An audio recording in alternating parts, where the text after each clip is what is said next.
إن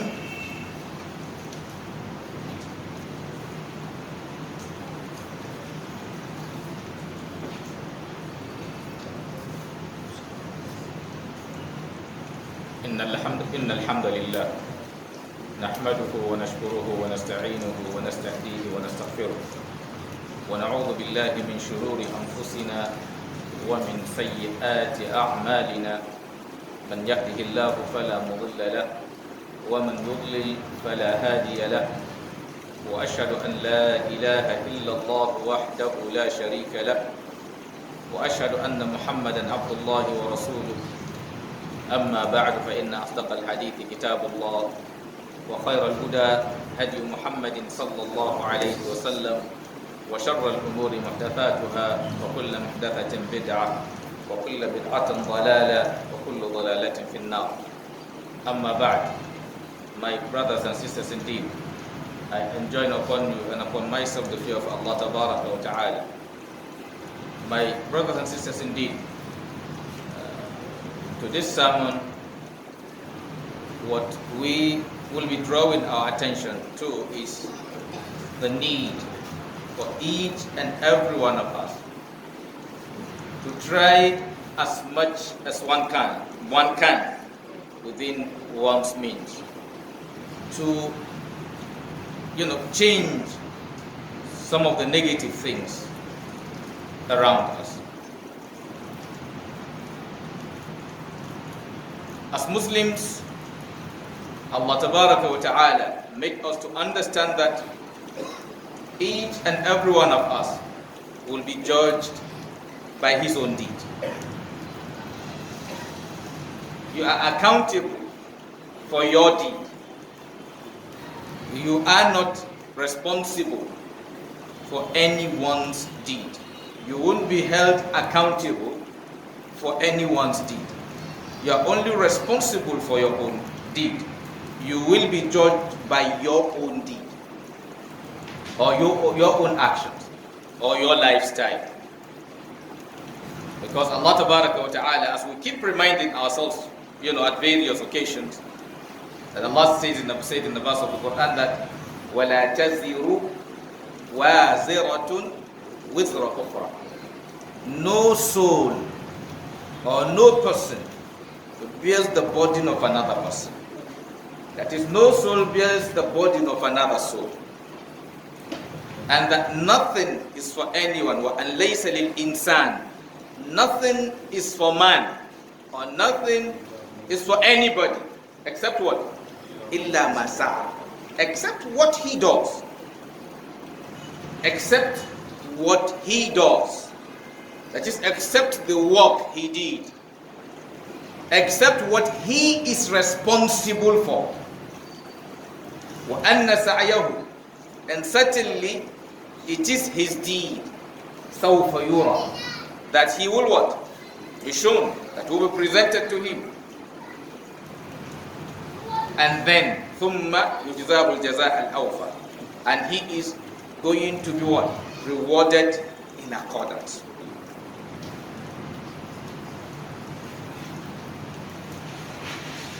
Who Allah Tabaraka wa Ta'ala said to the Messenger sallallahu alayhi wa sallam to tell the kuffar, to tell the unbelievers that what? قُلْ, tell them, لَا تُسْأَلُونَ عَمَّا أَجْرَمْنَا.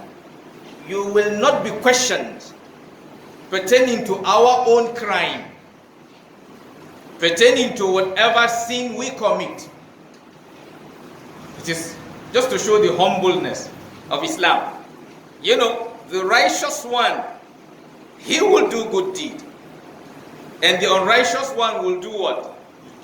Evil deed. But now the righteous one is talking to the unrighteous one. And to humble himself, then he connected the nature of the work of the unrighteous one to himself, and connected the nature of his own deed to the unrighteous one. How did he say to them? Allah said, "Go tell them, la tus'aluna." You will not be asked. You will not be questioned. Amma ajramna, regarding our own crime or our own sin. Wala nus'alu, and we That is, you won't be asked about our crime or sin, and we will not be asked amma ta'malun, regarding your own deed. You know, he used decent word for them, their own action, and the other one for our own. You know, it's just like maybe you trying to admonish someone. Yes, you don't show the person or tell the person, oh, you are more what? More righteous than him. There should be some level of what? Humbleness in your speech, in your utterance.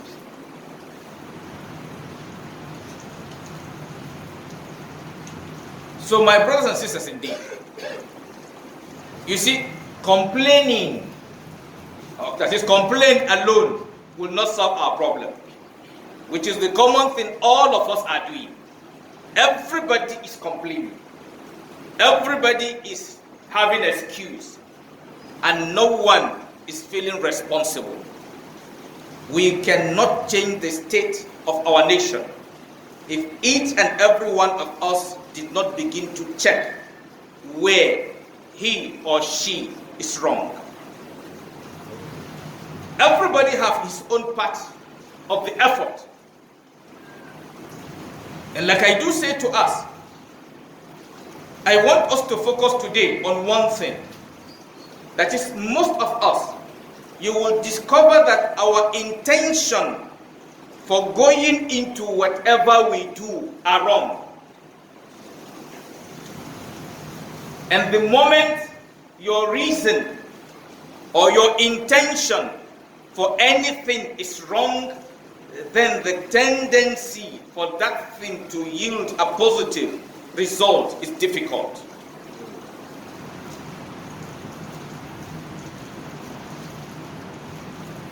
Take, for instance, if you are a scholar,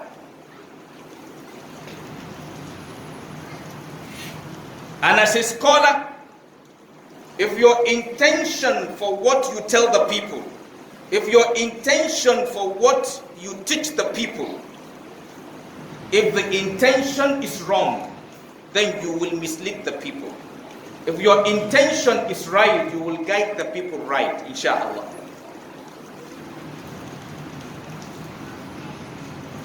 And most especially on the part of us as Muslims, one thing we are taught as Muslims is what? Your reason for doing things ultimately should be to please Allah. Your reason for wanting to be a scholar as a Muslim is to please Allah. Your reason for wanting to be a politician as a Muslim should be to serve Allah. Your reason for being an officer should be to serve Allah. Your reason for being a journalist should be to serve Allah. Your reason for being an engineer or a medical doctor, mention any field. A Muslim who is in his right senses, his ultimate reason, when I say ultimate, your primary reason for doing anything, absolutely everything in life should be what? Serving Allah.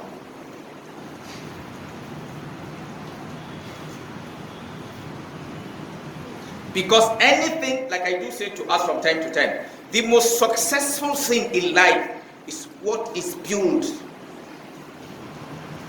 on what? The fear of Allah.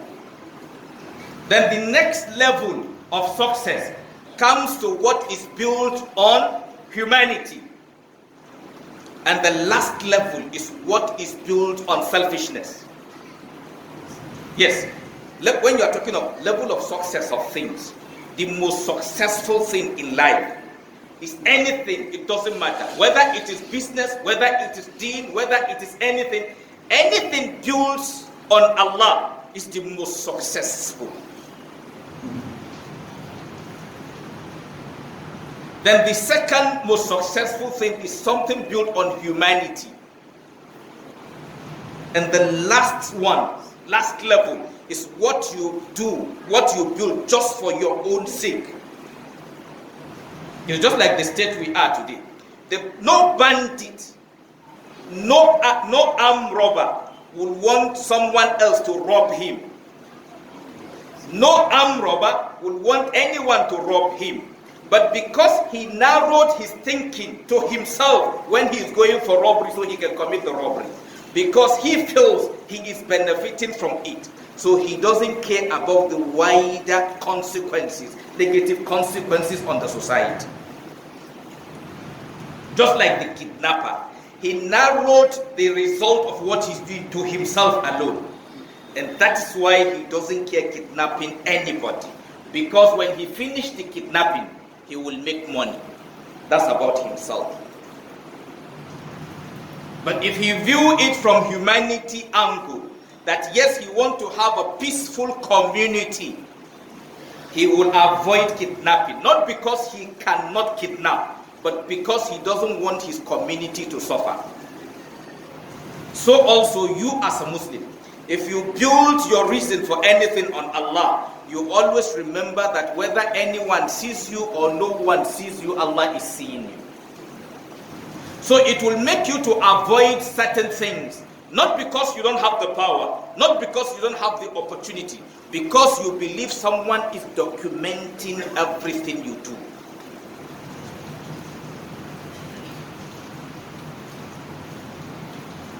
And that's why, as we keep reminding ourselves, we cannot change our state, we cannot change our situation by mere complaint. Finish complaining from morning till night, it doesn't make any difference.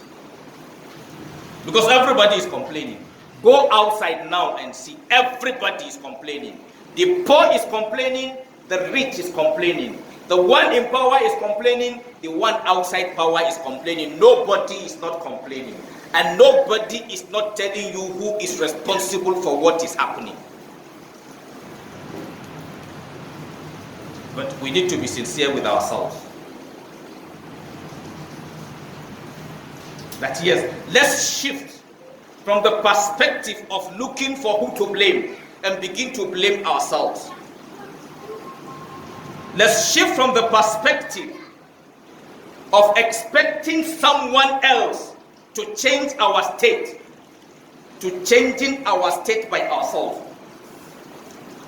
Like I do say to people from time to time, if your situation, your state lies in your hand, not in anybody's hand.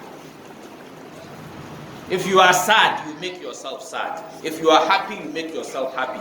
They will slap somebody, he will smile. And they will slap somebody, he will cry. They will dash somebody money, he will laugh, he will smile, he will be happy. And they will dash somebody same money and he's happy. He's sad. What makes you happy makes another person sad.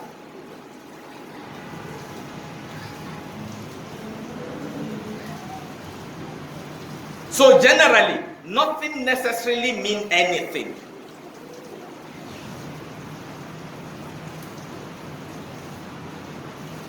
So my advice to myself here and the rest, and the rest of us is let each and every one of us look in order to solve part of our problem. I'm not saying that is the solution to all our problems, but in order to solve greater portion of our problem, let each and every one of us begin to ask himself, why am I doing what I'm doing? That answer will tell you where what you are doing will lead you to. If your reason for getting involved in politics, if it is Allah, continue. Don't leave it, no matter what people say. But if it is not Allah, no matter how much people praise you, leave it. You give yourself peace. There is an adage in Hausa. It says what? Zaman lafiya yafi zama dan sarki. That is, living in peace is better than living as a prince. That is, living in peace is better than what? Living as a prince. Because if we don't take care of this, we keep complaining and we keep destroying. Like I said, let each and every one of us check himself and see. That is the picture I think I can see. If, take for instance, coming to what, it's easy. Politicians is not difficult for everybody to understand, because except few, most of us believe those destroying us are politicians, right? That's what most of us believe. That's not what I believe. I'm only saying what most of us believe, but that's not what I believe. The problem is this. The journalist, he is not acting as a journalist, thinking that there is consequences for whatever reports he give out. Today, journalists give out information mainly, ultimately, for the sake of what they will achieve materially. And they don't care if that information is going to destroy the entire community. If we are giving a report, we won't give report on issues in a way to unite the people. We put out information in a way to what? To divide the people.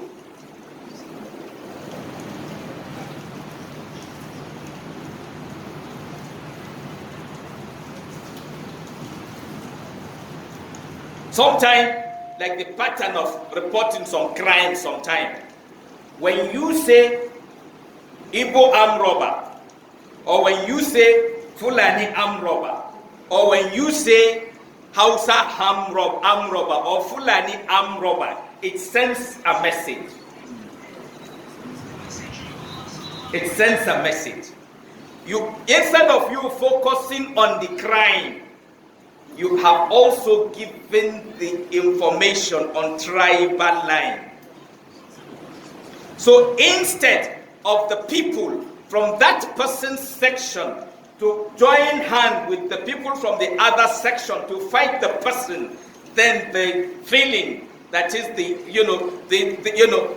brotherly sympathy will come on the other side. Then they will want to fight this side.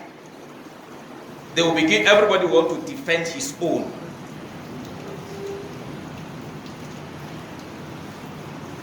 Pick every angle you see. Like I do give us the businessmen in the market. They don't do their business remembering that Allah is recording whatever they do. So if you say most of the security officers, I'm not saying all, but that is the behavior of majority. You cannot see them on the road and you feel somebody is standing there. Ultimately, the reason why he's standing there is to protect you coming, not to milk you coming. They are two different things. If he asks you for your papers, your mind will not telling you he's asking you for your papers to protect you. Your mind is telling you he's asking for your papers to milk you. Move to every sector.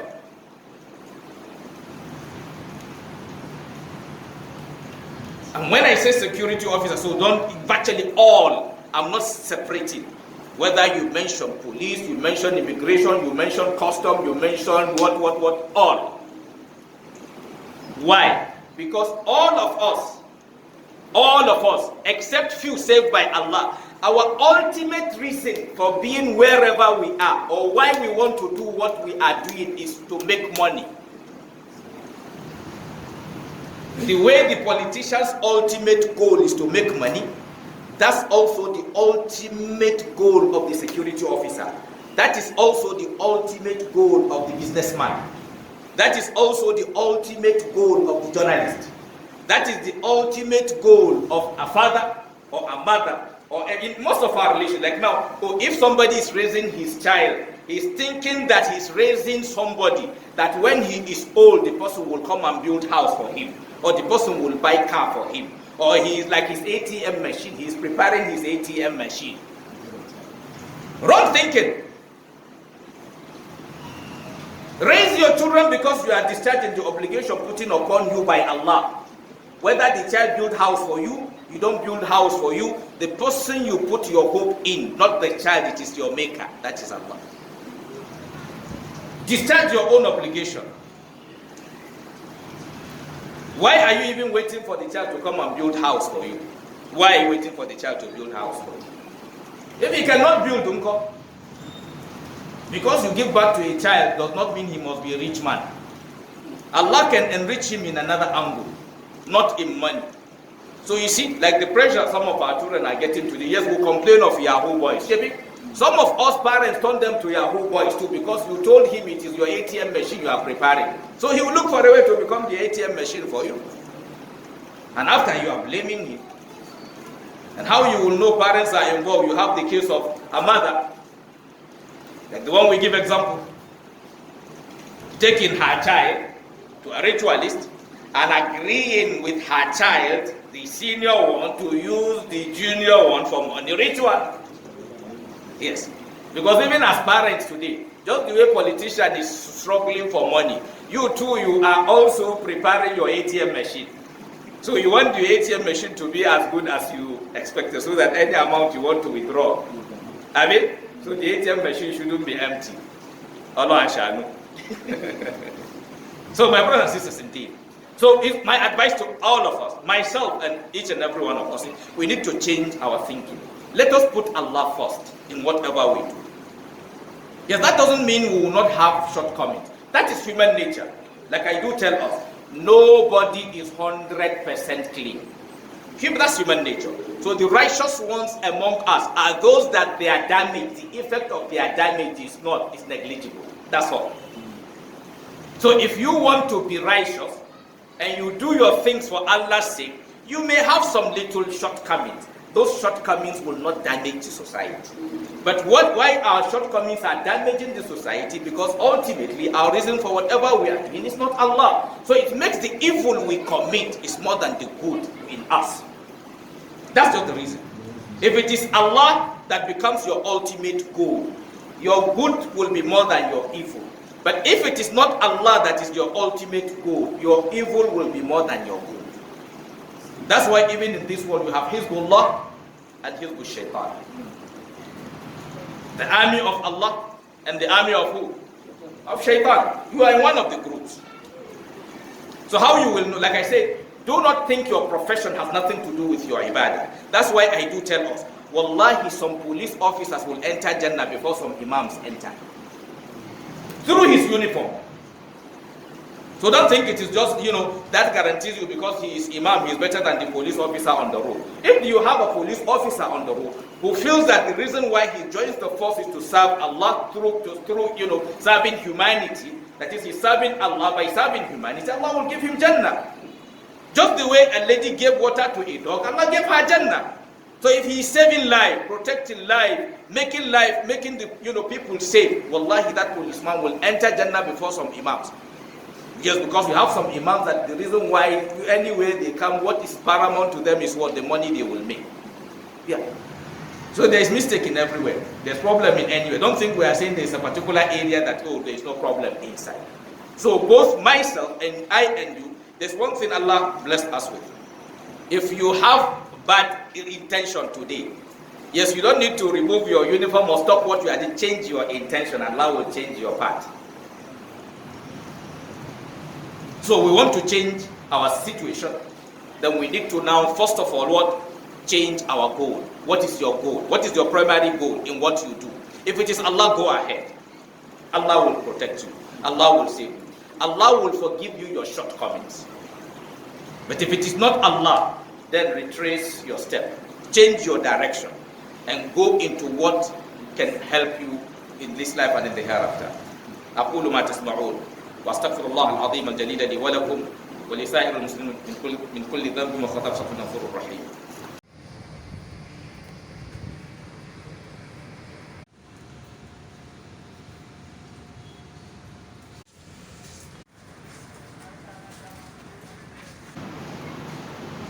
الحمد لله رب العالمين والصلاة والسلام على رسول الله وعلى آله وصحبه ومن والاه أما بعد عباد الله أوصيكم ونفسي بتقوى الله عز وجل. My brothers and sisters, indeed, as we usually hear from scholars from time to time and also from wise ones from time to time, they say nothing good comes easy. It's not easy to be righteous. It's not easy to do anything good. It's not easy to say the truth. And it is not easy to hold onto the truth. But still, we shouldn't be discouraged by that. We should always remember. Allah Tabaraka wa Ta'ala will remind us of verse of the Quran that, in a verse of the Quran that what? وَاتَّقُوا يَوْمًا تُرْجَعُونَ فِيهِ إِلَى اللَّهِ. You say, fear the day you will all be returned back to Allah Tabaraka wa Ta'ala. No matter who you are, you will go back to Allah. Whether you are righteous or unrighteous. Whether you are rich or poor. Whether you have power or you don't have power. Nobody have control over that. Everybody will go. No matter what you do. Like I do say, don't waste your time praying for not to die. Because it's a wasteful prayer. You will die. Don't bother yourself that yes, there is anybody who can stop you from dying. Because Allah told you categorically in the verse of the Quran that أَيْنَمَا تَكُونُ, wherever you may be, يُدْرِكْكُمُ الْمَوْتِ, death will meet you. وَلَوْ كُنْتُمْ فِي بُرُوجٍ مُشَيَّدَةٍ, even if you stay in a well-fortified, wall. So nothing can stop you from death. So think of, when they are reminding you of death, is about thinking of what comes after death. And that doesn't mean anybody is telling you don't enjoy your life. Enjoy your life to the fullest. Even that's what Allah wants from you. That is what Islam wants from you. Allah said, قُلْ مَنْ حَرَّمَ زِينَةَ اللَّهِ الَّتِي أَخْرَجَ لِعِبَادِهِ وَالطَّيِّبَاتِ مِنَ الرِّزْقِ. Allah said, يَا أَيُّهَا الَّذِينَ آمَنُوا كُلُوا مِنَ الطَّيِّبَاتِ مَا رَزَقْنَاكُمْ. Allah said, oh you who believe. He's talking straight even to the believers. He didn't even say, oh you mankind. He said, يَا أَيُّهَا الَّذِينَ آمَنُوا, oh you who believe, كُلُوا, eat مِنَ الطَّيِّبَاتِ, out of the good things, what? مَا رَزَقْنَاكُمْ, that we provided. So nobody is asking you not to enjoy life. Enjoy life. It's very good. Because when you enjoy life, you will enter Jannah. Yes, when you enjoy life, you will what? You will enter Jannah. Because Islam come to make you enjoy life. Because Islam come to give you life. It did not come to destroy you. Allah told you clearly in the verse of the Quran, Ya ayyuhal ladina amanu. Allah said, oh you who believe, istajibu lillahi. Answer Allah. Walil rasuli, and to the messenger. Idha da'akum, when both of them invites you. To what? Lima yuhyikum, to what will give you life. So Islam is not stopping you from enjoying. That's why if you refuse to sleep, the Prophet reminds you that your eyes have rights over you. If you say you will not want to enjoy women, then the Prophet says, An-nikahu sunnati faman raghiba an sunnati falaysa minni. So nobody is asking you to suffer yourself. Islam wants you to have a peaceful community where nobody takes anyone's life. That's what Islam wants for you. And that's why it tells you that one who takes a life is like he has taken the life of the entire world. That is Islam. Like I said, wallahi, a non-Muslim, if he lives in a Muslim community, he will feel safer than living in non-Muslim community. The Muslims will protect him, if they are true Muslims, more than the non-Muslim, his fellows. Because in the case of the Muslims, it is their own deen, it is their own doctrine that asks them to take care of him. The Prophet said, he said, the prayer of the oppressed is granted, even if that person is a non-Muslim. But look at the state we find ourselves. And nobody is ready to do things. Everybody thinks somebody else is supposed to do. Like I do say, yes, we believe government is supposed to create jobs, right? But at the same time, it is not only government that's supposed to create jobs. You too supposed to create jobs. Yes, I say sometimes, our students, we are brothers, our children, and so on. We go to universities, we say we are studying entrepreneurship. You finish the course, you do the theory, but we can't see the practical. Because you think somebody else is supposed to be the entrepreneur, then you will work inside the company. Yes. Nobody wants to do anything. Nobody wants to suffer. Nobody wants to build. We only want to enjoy.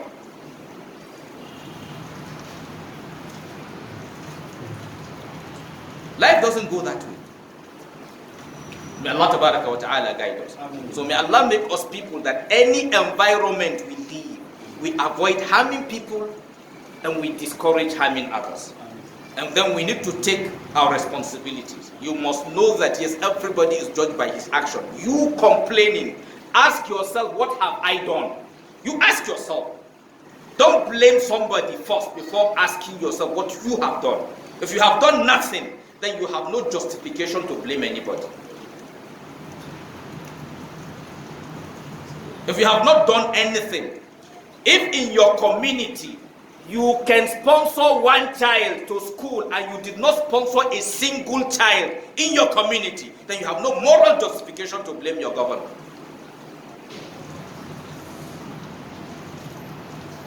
If your neighbor's children are wandering, they are hungry, you cannot help them when you are pouring food inside dustbin.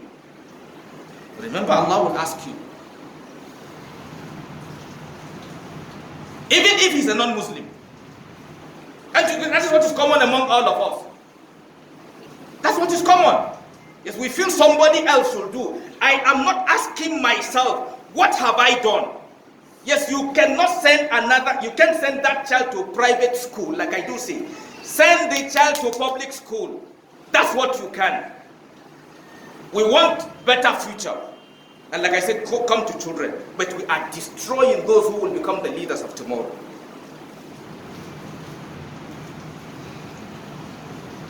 So let me and you, within our own power, whether as an imam, even as an imam, you wake up. Whom have you given 50 naira today? Ask yourself.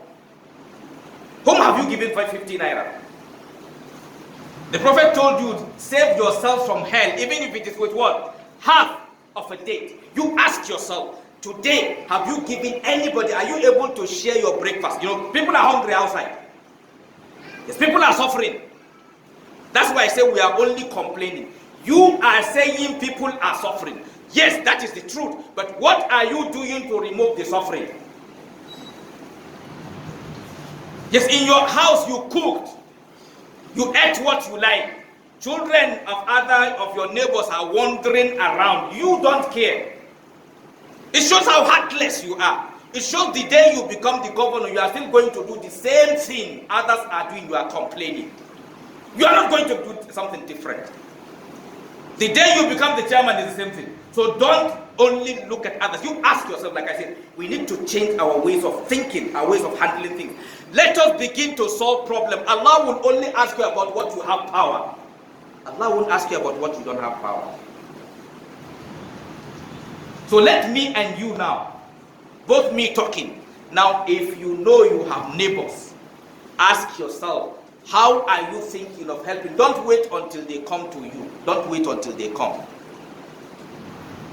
50 naira is something. 50 naira is something to somebody who cannot afford the 50 naira. Because I usually tell us one story. One day I was just coming towards the gate. I just jammed somebody. Then he came and then he said he was looking for assistance. Unfortunately, well, let me say fortunately, because inshallah is a blessing. So that time when he came across me, so what I have on me was 50 naira. I told him what is on me is 50 naira. So I don't think to me it is okay for me. I don't feel comfortable picking 50 naira to give somebody. To me, it's a small something.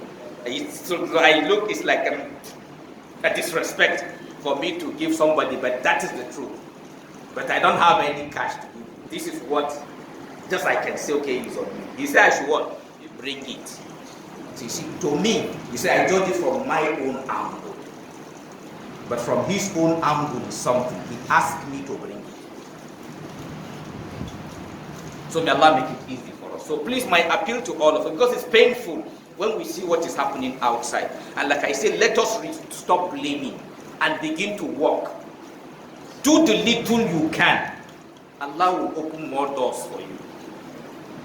May Allah give us the ability to be able to help others. If you want Allah's help, one of the easiest way to get Allah's help is help others. Some of us don't know this secret. Don't waste your time. Sometimes it's even better than you going to give 100,000, 1 million to Alpha to pray for you. Sometimes the prayer of that person, Allah will answer it more than one Alpha's prayer for you. Because the person prays sincerely for you. Yes, like that day I gave the person 50 naira. Yes, somebody was owing me 50,000 and he brought it for me.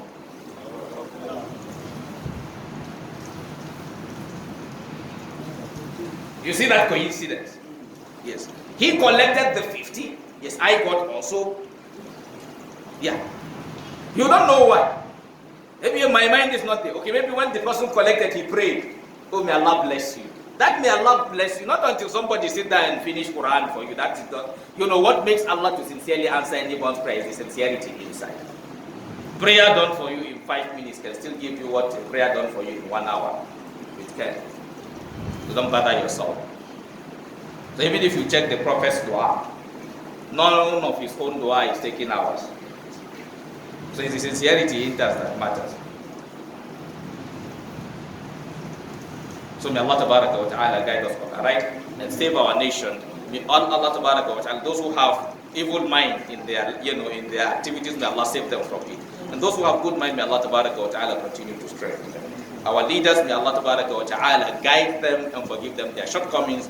May Allah Ta'ala make it easy for them to take decisions that will make the nation and our various states, inshallah, better and safer. May Allah Ta'ala, those of us who have the means, may Allah continue to strengthen you and then provide you and also give you the mind to be able to extend to those around you. And may Allah Ta'ala make us Muslims that non-Muslims will just see us and love Islam because of our way of life. ربنا آتنا في الدنيا حسنة وفي الآخرة حسنة وقنا عذاب النار. اللهم إننا آمنا فاكتبنا مع الشاهدين. أقول ما تسمعون وقوموا إلى صلاتكم ورحمة الله.